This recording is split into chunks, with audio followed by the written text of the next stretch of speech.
Canada, of course, surprisingly somewhat, carrying the flag for CONCACAF here, along with Panama. Yeah, surprisingly. Absolutely. You give them a chance against Venezuela? Absolutely. Oh. Good chance? Absolutely. Because, listen, Venezuela is a good team in a good moment, but Canada's got house money right now, and they're a dangerous team. Canada qualified for this tournament by beating Trinidad and Tobago in a playoff to get here.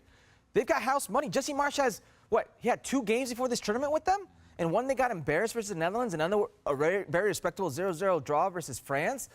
And they played, I think, in a way where they earned respect versus Argentina, albeit still lost, fine, but earned respect.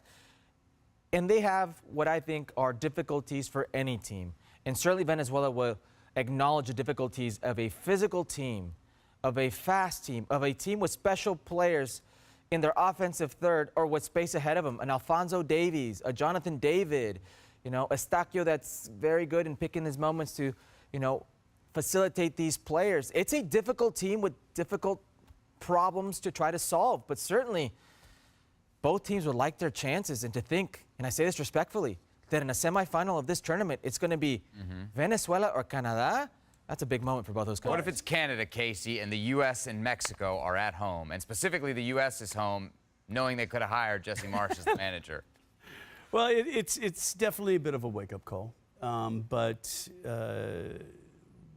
the United States has been in situations where they found themselves maybe punching above their weight a little bit at times, and you just take that for what it is. And I think what Jesse Marsch and Canada will do is build off of that, and they'll try to recreate the success they had in World Cup qualifying and get back to that and get back to being more dominant. And they had this confidence during World Cup qualifying when they won World Cup qualifying when nobody expected them to do so.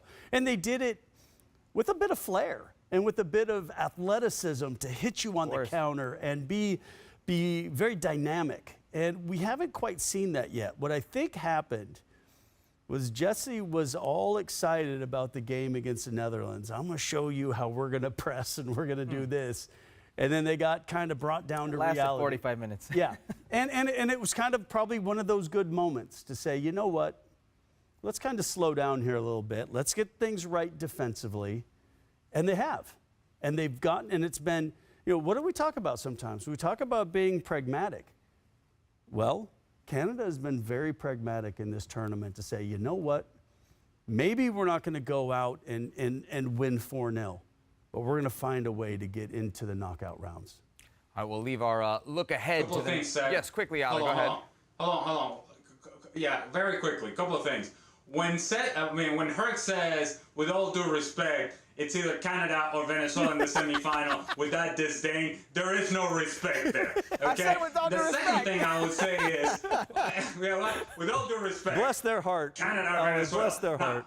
Yeah, bless their heart. The second thing I would say is that now Fútbol Americas has to shift their focus away from the United States and Mexico to Canada. Whoa, to we've never shied away from Canada.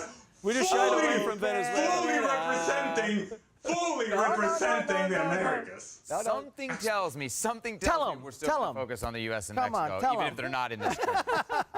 All right, Ali, we're going to let you go. Venezuela and Canada is on Friday. We will, of course, be live after that game. We will also be live on Thursday after the first quarterfinal, which is Argentina against Ecuador. So it should be right around the same time, 8 p.m. Pacific, 11 p.m.